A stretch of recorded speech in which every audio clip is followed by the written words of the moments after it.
shine bright like a diamond. Find light in the beautiful sea. I choose to be happy. You and I, we're like diamonds in the sky. You're a shooting star I see, a vision of ecstasy. When you hold me, I'm alive. We're like diamonds in the sky. Olá, que maravilha! Leandro Camargo em Diamond, encerrando essa semana de muito glamour, de muita informação, porque você sabe que o nosso Diamond é jornalismo social informativo. Vocês estão gostando de me ver vislumbrar o nosso programa no digital? Pois é, se não conseguiu ainda, aquele recadinho. Apanhe já o controle remoto da sua televisão, vá ali no menu que deve ter aquele sintonizar canais, aquele sintonizar automático, veja aí o que tem no seu e dá um clique e pronto, não precisa fazer mais nada, já foi selecionado. Você de todo o norte de Santa Catarina já nos vislumbra no maravilhoso digital. É TVBS, é nossa, agora na TV digital. Você que me assiste ao vivo para todo o norte de Santa Catarina, você que nos prestigia pelo Instagram, uma boa noite. E qual é o tema de hoje que eu prometi ontem? Hoje eu não entrevisto o escritor Alberto Sami.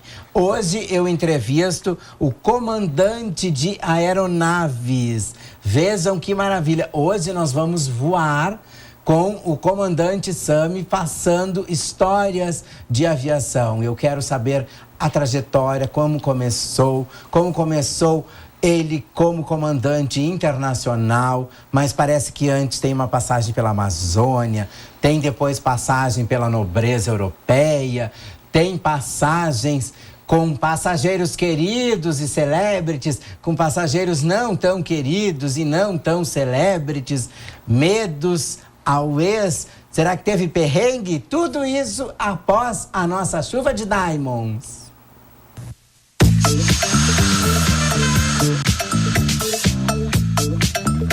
Maravilhosos como Sabrina Sato, como Cláudia Leite, Ivete Sangalo, muitas pessoas. Nós ficamos muito felizes do nosso Diamond Club. É isso aí, Rafaela Branco, pra equipe Senat, vai Leandro Camargo.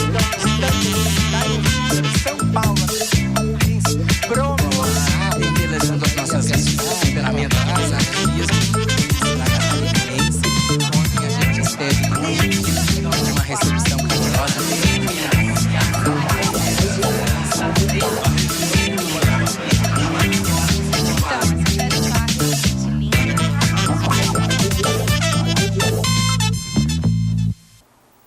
Você que está nos prestigiando a partir de agora, acomode-se no seu Boeing, no seu jato, no avião que desejar, que o momento agora é de viajar pelas nuances maravilhosas com as histórias da aviação, da controladoria, aeroportos internacionais.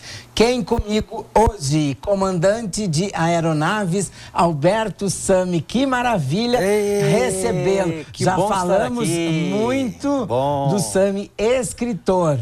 Mas a gente sabe que o Sami escritor veio do comandante Sami em suas vivências. Exatamente. Mas o escritor a gente já sabe bastante. Hoje eu quero escrafunchar, né?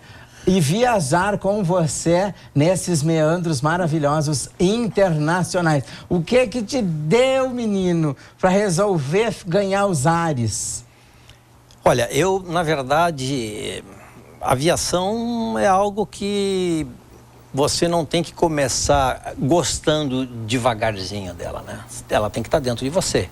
Você tem que, desde criança, estar bem resolvido de que você realmente quer voar, né? De que você quer seguir essa profissão. Tem uma veia Santos Dumont. Quando você quer ser um profissional, perfeito?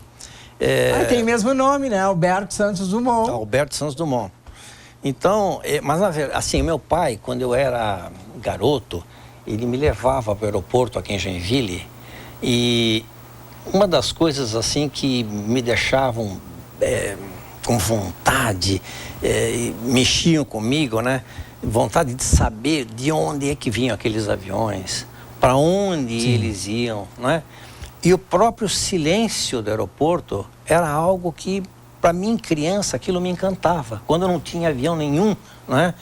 O aeroporto era algo que me deixava em ebulição, diríamos assim.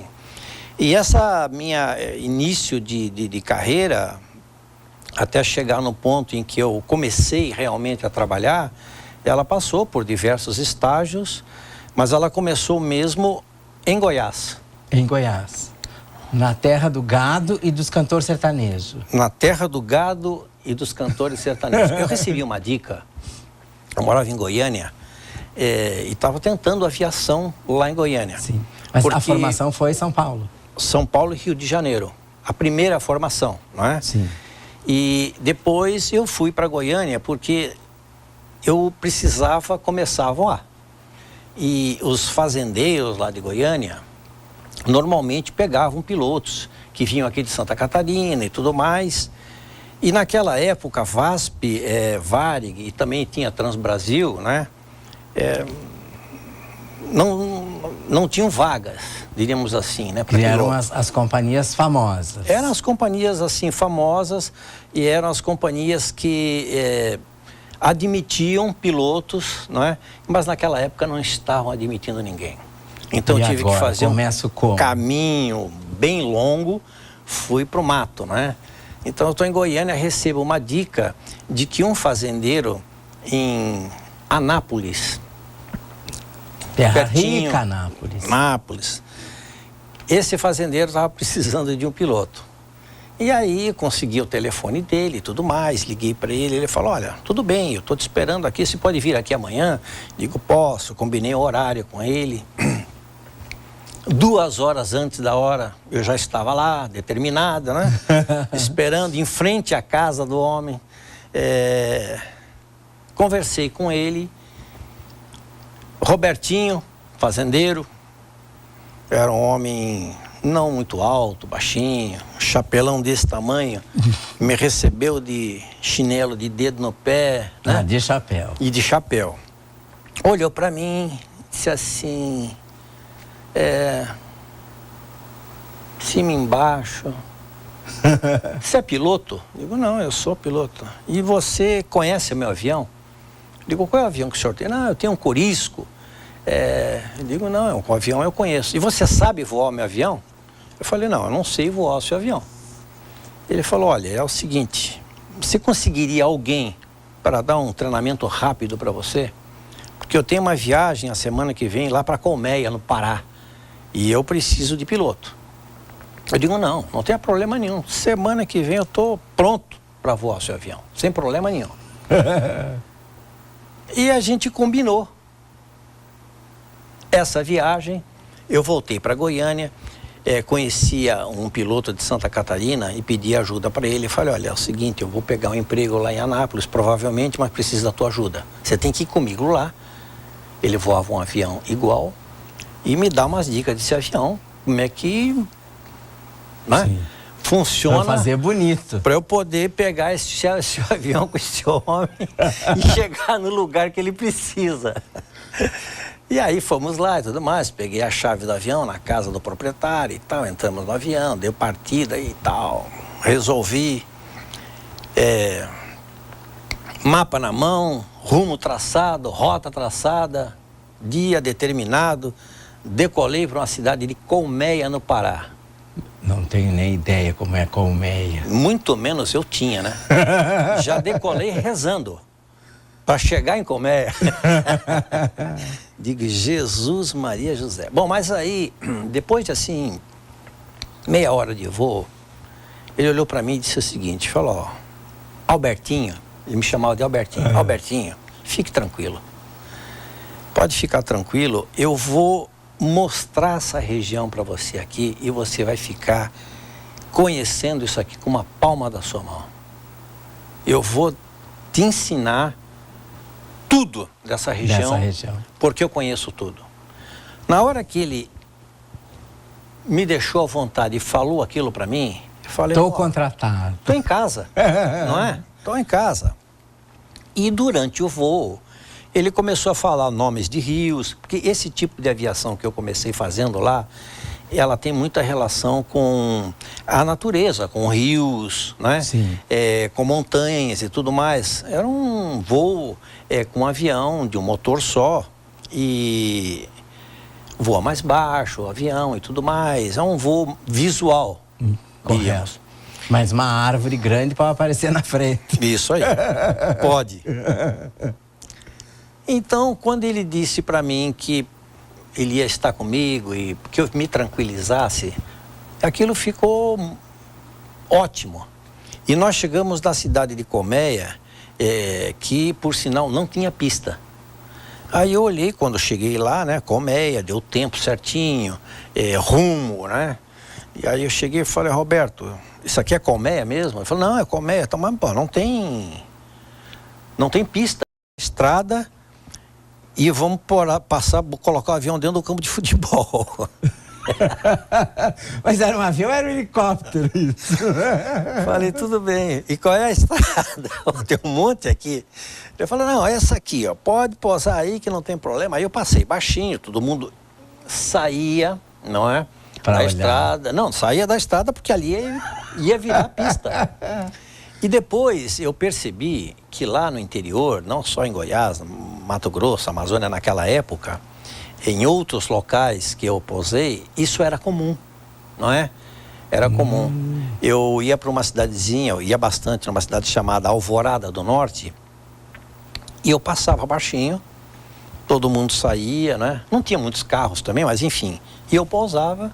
Parece na rua, aquelas cenas de filmes. pousava na Filmes rua. mexicanos. Não, e eu andava com o avião dentro dessa cidadezinha para guardar o avião dentro de uma beneficiadora de arroz.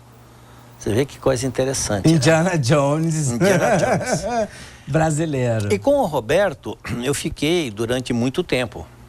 Comecei a voar com ele, ele tinha uma fazenda muito grande, 30 quilômetros de divisa a divisa, tinha muito gado, muita gente trabalhando também, tinha tratores para fazer desmatamento.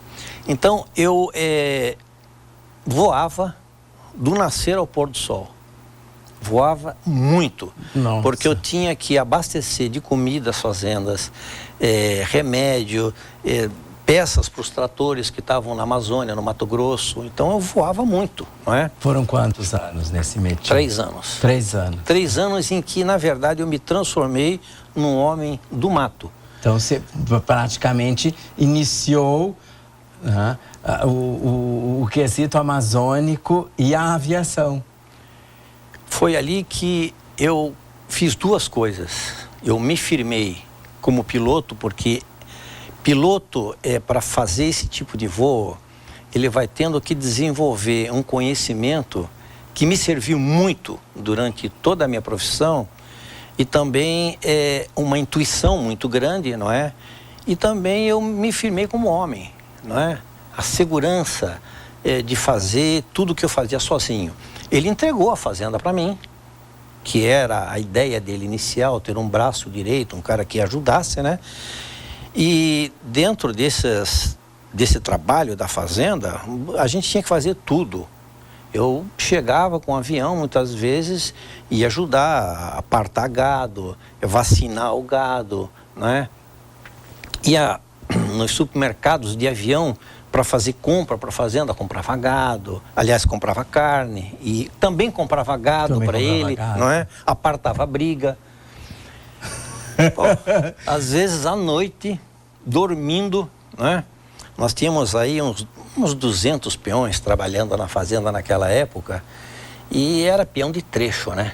É o peão que chega com a rede, as poucas coisas que eles têm e trabalham ali uma temporada e vão embora para trabalhar em outra fazenda e tudo mais. Era proibido entrar bebida na fazenda, mas de vez em quando acabava de acontecer. E aí dava mercadoria. E davam brigas. E aí essas brigas muitas vezes aconteciam meio tarde da noite, né? E a sede da fazenda era uma casa que não era muito grande, toda de madeira. A gente estava, na verdade, montando a fazenda, né? E aí iam lá bater na minha janela, me chamava de piloto. Piloto, o que é? Ó, piloto, tá tendo briga no barracão lá, você tem que ir lá apartar. A gente tinha um rifle de repetição. Um rifle de repetição. Eu pegava, às vezes eu botava a calça, mas às vezes eu ia mesmo de cueca e bota aquele rifle na mão. Cena de filme. Não, mesmo. de chapéu, que era para ficar com cara de doido, né? E entrava no barracão. Dizia, mas vem cá, o que está acontecendo aqui que ninguém pode dormir? Que briga é essa? Não, porque o fulano é isso, que é o fulano aquilo. Eu digo, olha, se eu tiver que voltar aqui novamente, não vai ficar bem. Eu ia embora e a briga normalmente acalmava, né? E quando foi que você resolveu, assim, bom, agora eu quero outro tipo de viação? Eu, para te falar a verdade, eu fiquei, esse tempo todo que eu fiquei lá, eu já estava pronto para virar um fazendeiro. Porque ele queria que eu fizesse uma sociedade com ele, né? Roberto e tudo mais. Sim. E nós estávamos, enfim, conversando sobre esse assunto quando aconteceu uma emergência aqui no sul e eu precisei pegar um avião, um Boeing, né? Para vir para resolver esse problema.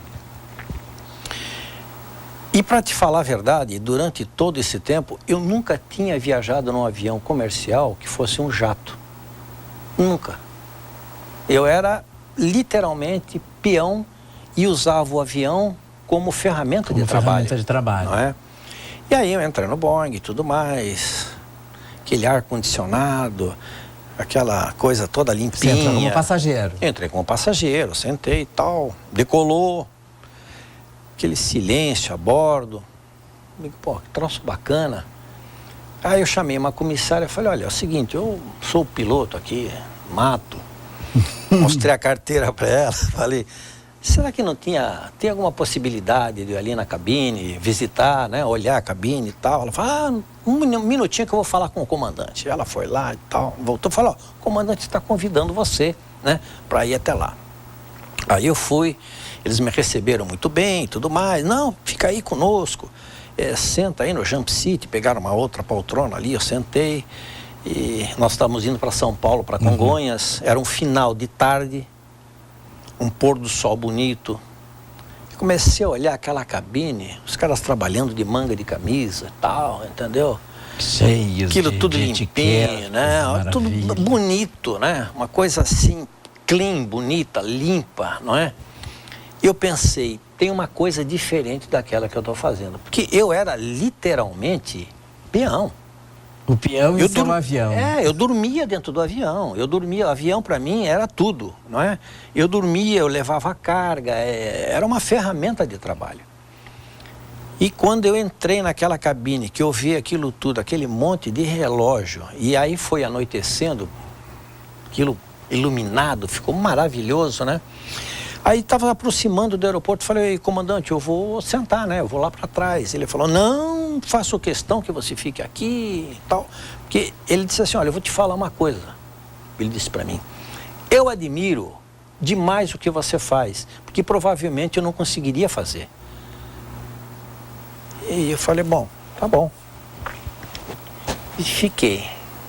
E aí tive a oportunidade de fazer ali na cabine um pouso junto com eles, né, olhando aquele pouso em Congonhas.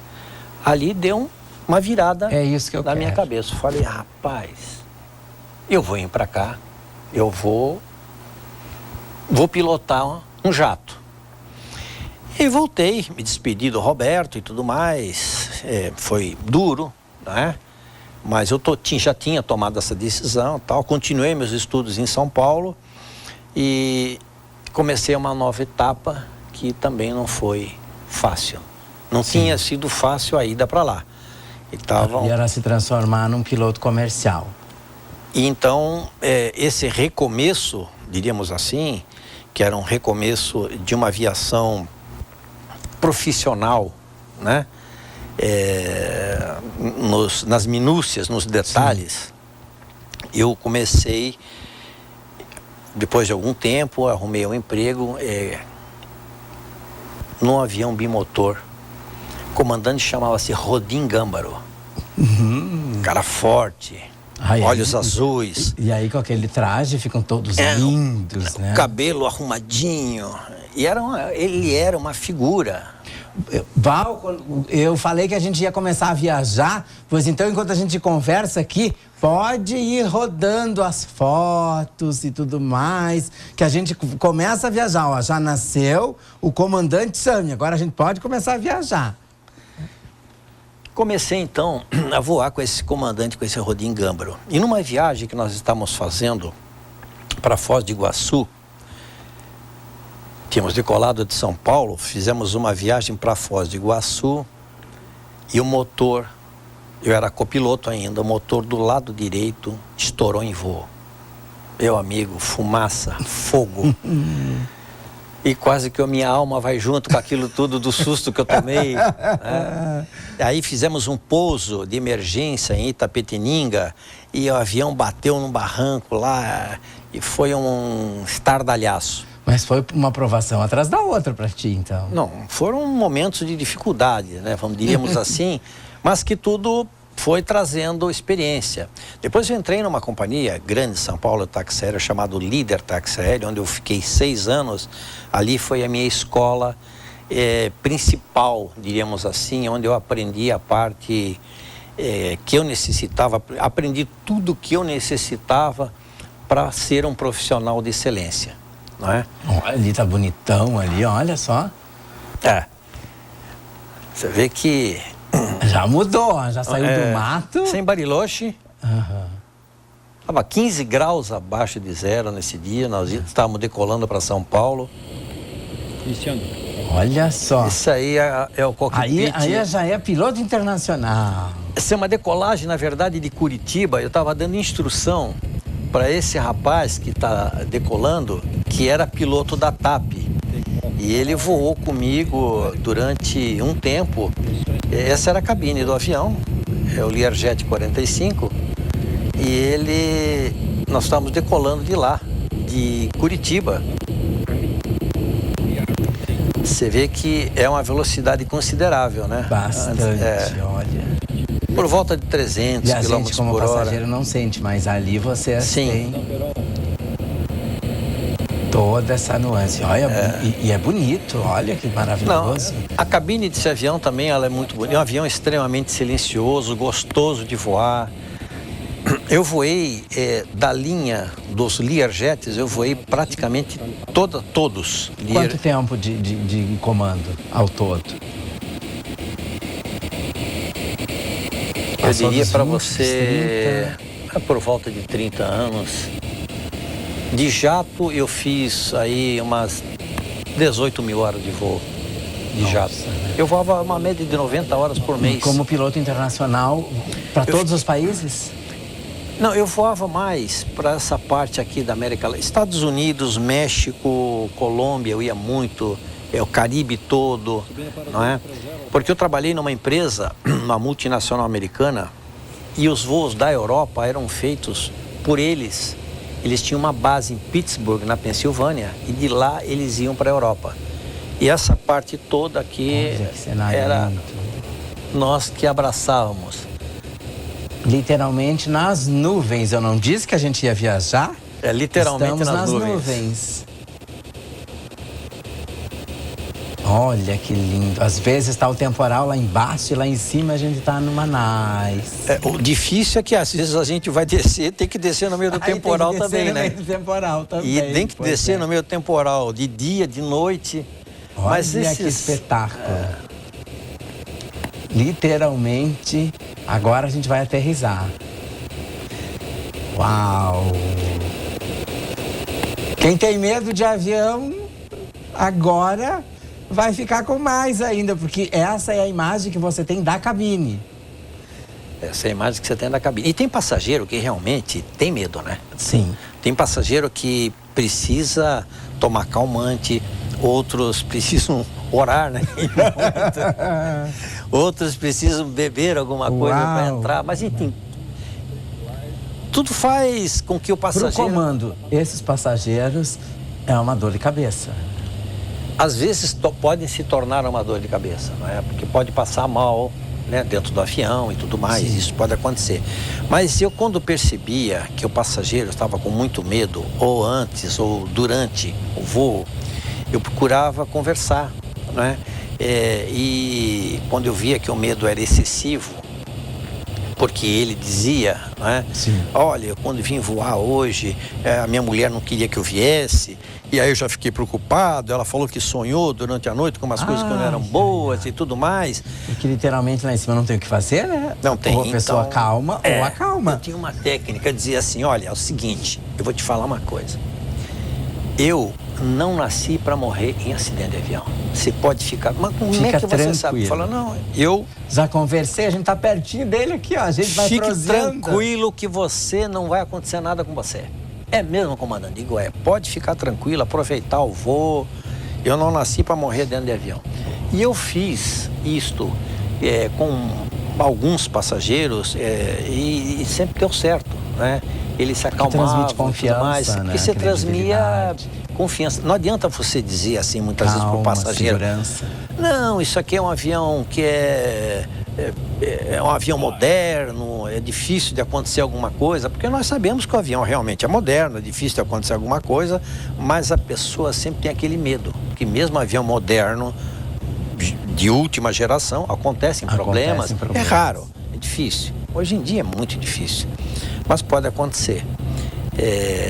Então eu dizia para o passageiro, conversava com ele, né? Percebia que estava assim assustado e dizia para ele, não, fique tranquilo que realmente você está protegido. Muito bem protegido por mim e pelo Pai Maior lá em cima, né? Celebrities nos voos. Algumas. Queridas, eu fiz... comportados ou cheios de... Eu conheci algumas pessoas de quem eu lembro com muito carinho. Por exemplo, eu fiz uma época alguns voos com Pelé, né? Edson Arantes do Nascimento. Uma pessoa espetacular, um homem que era jovem, diríamos assim, naquela época, mas que é um repórter de grande coração, né? Pelé é um cara maravilhoso, sempre dando muita atenção para as pessoas que chegavam perto dele. Nota 10. Outra pessoa de quem eu trago muito boas recordações é Roberto Carlos. O rei, né? Roberto Carlos é incrível também, um cara sensacional, muito educado, muito sensível também com as pessoas. Eu lembro que a gente estava no Rio de Janeiro, ele estava dentro do avião e de repente chegou uma pessoa, uma senhora da limpeza, trabalhava na limpeza do aeroporto, e ela chegou ainda com aquela vassoura na mão, na porta, assim, porque ela queria ver, né? E ela olhou para ele e disse assim, Roberto, como você vai? Ele falou, tô bem, você lembra de mim?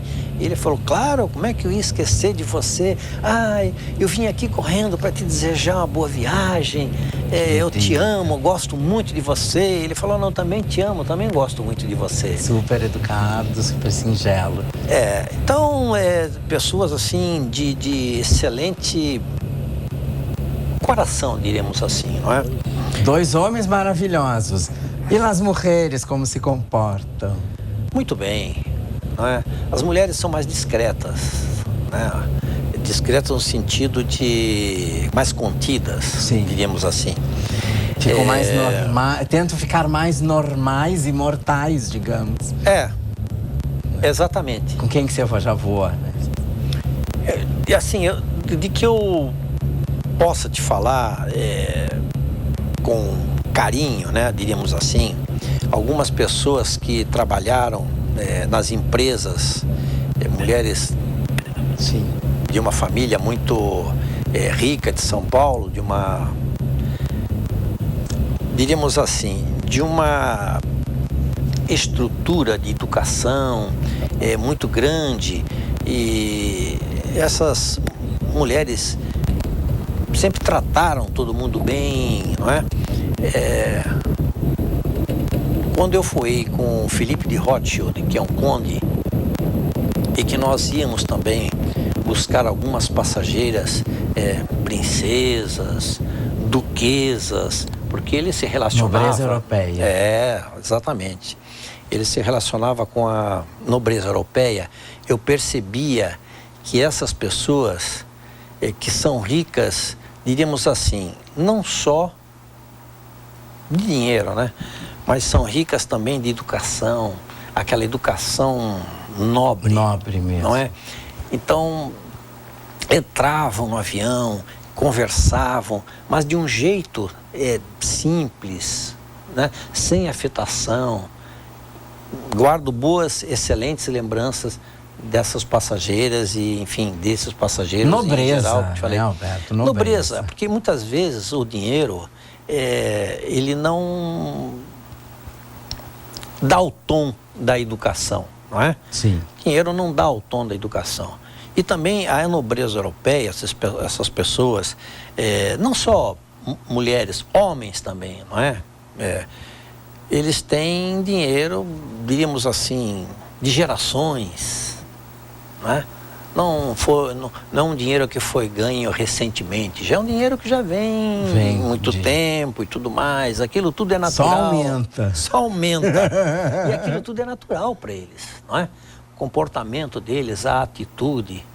Isso me trouxe sempre muita alegria. Alguma celebridade feminina brasileira de boas recordações? Ou a gente pula a pergunta? Melhor pular a pergunta, então. As celebrities femininas não são comportadas, então. Me conta, durante horas a fio de voo, o céu é o limite, as estrelas todas, né? Pensamentos divagam e aí nascem os livros, ou se depara com alguma coisa, com um ser estelar, com alienígenas, com OVNIs, o que rola na cabeça do comandante? O voo internacional, principalmente, é um voo onde você fica confinado na cabine durante muito tempo, não é? Porque passageiro janta e tudo mais, faz as refeições, né? E depois se aquieta, a luz apaga e você está voando. O passageiro faz naninho e o comandante fica acordado. O comandante fica acordado. Então, você tem muito tempo para pensar, não é? Existem noites que são diferentes, com luar, né? Estreladas. A gente normalmente voa muito alto, né? A quantos, mais ou menos? 12, 13 quilômetros, né? 12 mil metros de altura, né? E você tem muito tempo para pensar e também não tem muito o que você vê. Porque nessa altura... Escuro em todos os lados. A cidade fica desse tamanho, certo? E tem noites que são totalmente sem estrelas e também sem lua, sem nada. É escuro em cima, breu só. Escuro embaixo, né? Você tem apenas a cabine à sua frente, iluminada. Barulho do motor, ele é muito sensível, é muito pouco. Fica lá atrás, né? O motor do avião que eu voava ficava lá atrás, então ele fica silencioso. Quantos passageiros, mais ou menos, nesses grandes aviões? 12 passageiros no avião que eu voava, que era avião executivo. Correto, desculpa. E então você tem tempo para refletir, tem tempo para pensar, não é? Tem tempo para construir ideias e muitas vezes o companheiro que está ali do seu lado, que você já conhece, já voou com ele muitas vezes, ele conta as histórias que você também já conhece as histórias dele. Ele repete aquelas histórias como a gente também repete, não é? Você procura, diríamos assim, conversar um pouco. Sim. E até repetir as histórias e até tudo mais. tolera as histórias porque vira família, né? Vira família, você acaba sabendo tudo dele, ele acaba sabendo tudo de você, não tem muito o que esconder, não é verdade? Mas essas reflexões, elas acontecem, obviamente, né? Você começa a olhar muitas vezes para o céu, para aquele spray de estrelas, né? E você está lá em cima pendurado naquele aviãozinho e você começa a pensar assim, meu Deus, o que está acontecendo aqui? Tão perto de você e quem és tu? Não é? Quem és tu? Tão perto de você, quem és tu? Então, esses pensamentos, eles vêm. Não vou te dizer que todo piloto acaba tendo esse pensamento espiritual, não é? Mas no meu caso em específico, eu sempre reportei os meus pensamentos, né? E os meus agradecimentos a estes momentos em que eu estava e me sentia privilegiado por estar voando, tendo a profissão que eu tinha, não é? Literalmente de Joinville para o mundo. Exatamente. Para o mundo e para o céu. É verdade. E foram momentos também de onde a gente tinha uma convivência, pude ter uma convivência, não só com passageiros, né? Mas com situações, cidades maravilhosas, cidades lindas, Caribe. Você sobrevoar o Caribe, aquilo é muito bonito, não é? Outras cidades, outros lugares, sobrevoar os Andes. Eu conheci lugares espetaculares através dessa profissão. Acredito que dá vários e várias obras literárias a respeito disso, né? E na tua concepção, realmente, esta profissão que você escolheu, ser um comandante de aeronaves, principalmente depois que você ganha o mercado internacional, tem todo esse glamour, esse refinamento, né, essa pompa exigida, ou decaiu um pouquinho? Mas eu acho que não decaiu nem um pouco, só eleva. Eu diria para você que a aviação de 20 anos atrás, ela tinha ainda esse glamour, ela era mais glamurosa, não é? Porque ela era vista de uma maneira mais diferente pelo próprio passageiro. O passageiro via a aviação como algo bonito, algo diferente, ainda vê, mas à medida que o tempo passou, ela transformou-se num meio de transporte onde todo mundo tem acesso, não é verdade? Sim, correto. E, diríamos assim, aquele glamour, aquela coisa assim de, meu Deus, como é maravilhoso, né? Ela perdeu um pouco Os desse filmes glamour. retratam muito esse glamour, né? Sim. Os comandantes sempre lindos, maravilhosos, as comissárias, os comissários, aquele elan todo. Os destinos escolhidos são maravilhosos, né? É França, é Arábia, é aqui, é ali. Então tem esse... Algumas companhias, né, como a Emirates, por exemplo, elas alimentam esse glamour que você está falando. Se você vê uma comissária, não é, da Emirates ou de outras empresas do Oriente, a roupa, a vestimenta, não é? Você vê que a própria empresa está alimentando esse glamour, ela está trazendo nesse marketing o passageiro para dentro da empresa, da companhia, no caso deles, não é verdade?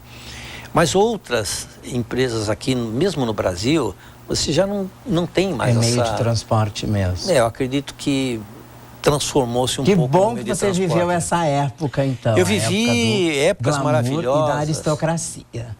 Vivi na aviação uma época até de transformação, porque eu voei o jato puro, para depois uns jatos mais modernos. Eu voei jato na época que não existia nem GPS a bordo, né?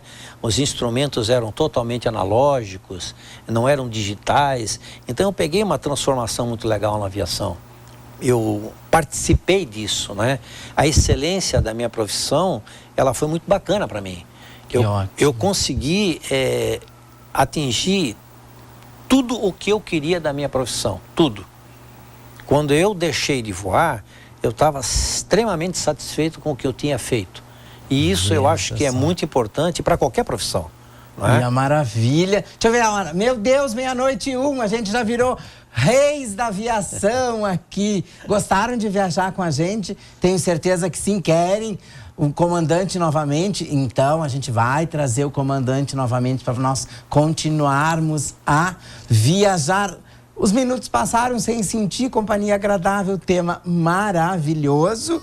E, como você sabe, o comandante desceu da aeronave e o escritor subiu, que você já conhece, e quem sabe vem as memórias de um comandante e as histórias da aviação. Hoje só foi um en passant, eu nem peguei pesado, eu nem perguntei sobre as situações de perigo, os fuxicos a bordo. Verdade. Eu nem perguntei se o comandante tinha muitos affaires aqui e acolá, os acidentes. Viu como tem veia para mais assuntos?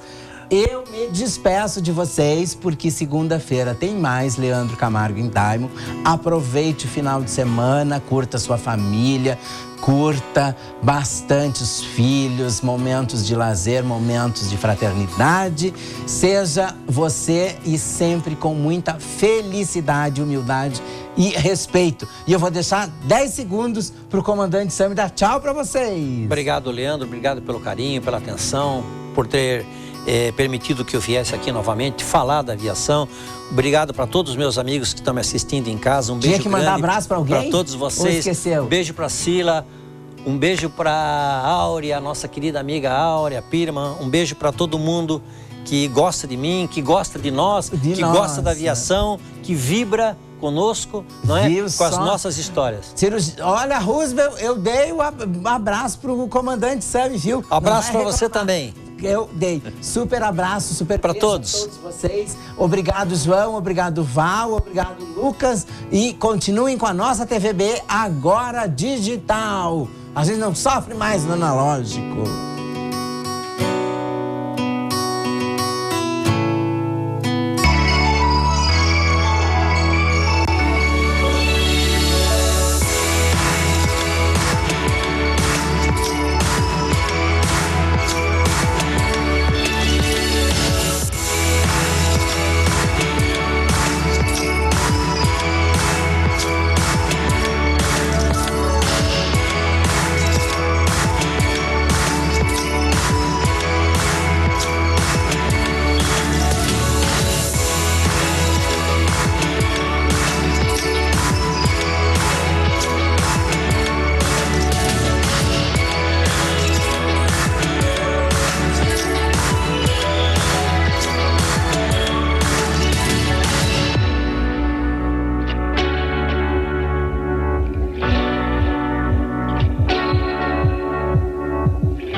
Shine bright like a diamond.